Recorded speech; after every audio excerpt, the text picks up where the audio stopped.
We'd like to invite you to Baltic Salt. First of all, it's an event, but we hope that it will move into becoming a full movement in the Baltics. We are called to be salt and light of the earth. And if you look at statistics and at even what scholars think, it takes only 20% of the body of Christ to work in a church sphere as missionaries or pastors. The other 80% of us, we are called, we are gifted to work in the rest of the spheres of society, like engineers and nurses and so on. Unfortunately, it's also true that a lot of these 80%, we don't quite know how to behave at work or at university, whatever you're studying. We know what God He thinks about church, but we are not sure what He thinks about engineering.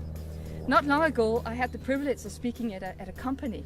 And as I walked into this company to speak to these Christian engineers, I had a sense that the Holy Spirit was left outside. So I asked the engineers, what is the Holy Spirit doing outside? And they basically said, we don't know what to do with him in here. It's too sophisticated, it's too hard for him. Which is, of course, is not true. Everything was created by Jesus and for Jesus. So what is the purpose of engineering? What is the meaning of being a nurse?